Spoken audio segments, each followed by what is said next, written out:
Have you ever been startled awake in the dead of night, and you can't explain why? The world around you is quiet, and yet something inside you is stirring.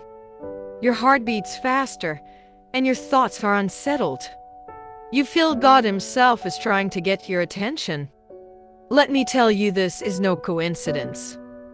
The Bible tells us in 1 Samuel 3:10 that the boy Samuel was sleeping in the temple when God called his name in the night. Samuel didn't understand at first, but it was a divine summons. When God wakes you up at night, it could be a call to prayer. Isaiah 62:6-7 says, "You who call on the Lord, give yourselves no rest, and give Him no rest until He establishes His word." Sometimes God wakes you to pray for someone in danger or to fight unseen battles in the spirit. It could also be a warning or preparation. Proverbs 4:23 says, "Guard your heart, for everything you do flows from it." God may be alerting you to spiritual warfare. Sometimes it's a moment to receive instructions. Habakkuk 2:2 says, "Write the vision and make it plain."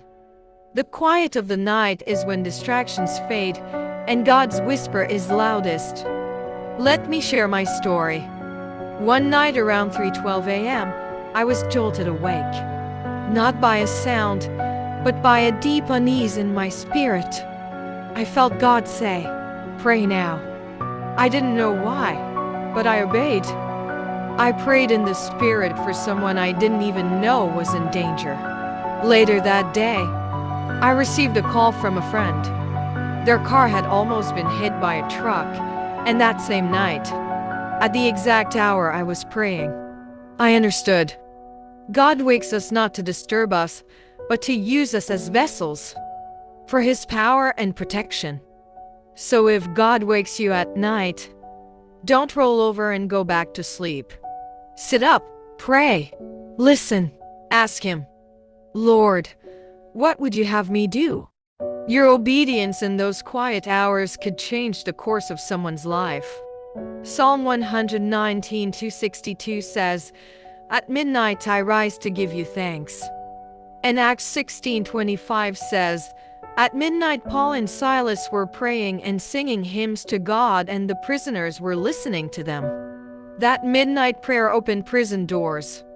Beloved, your midnight awakening is not an accident. It's an invitation to step into the supernatural. Don't ignore the knock at your heart, because sometimes the difference between a disaster and a miracle is a prayer whispered in the darkness. If this message has touched you, share it with someone who needs to hear it. Subscribe to Eagle's Words for more life-changing biblical revelations that will draw you closer to God, strengthen your faith, and open your eyes to the ways He speaks every day. And remember, the next time God wakes you up at night, heaven might be depending on you.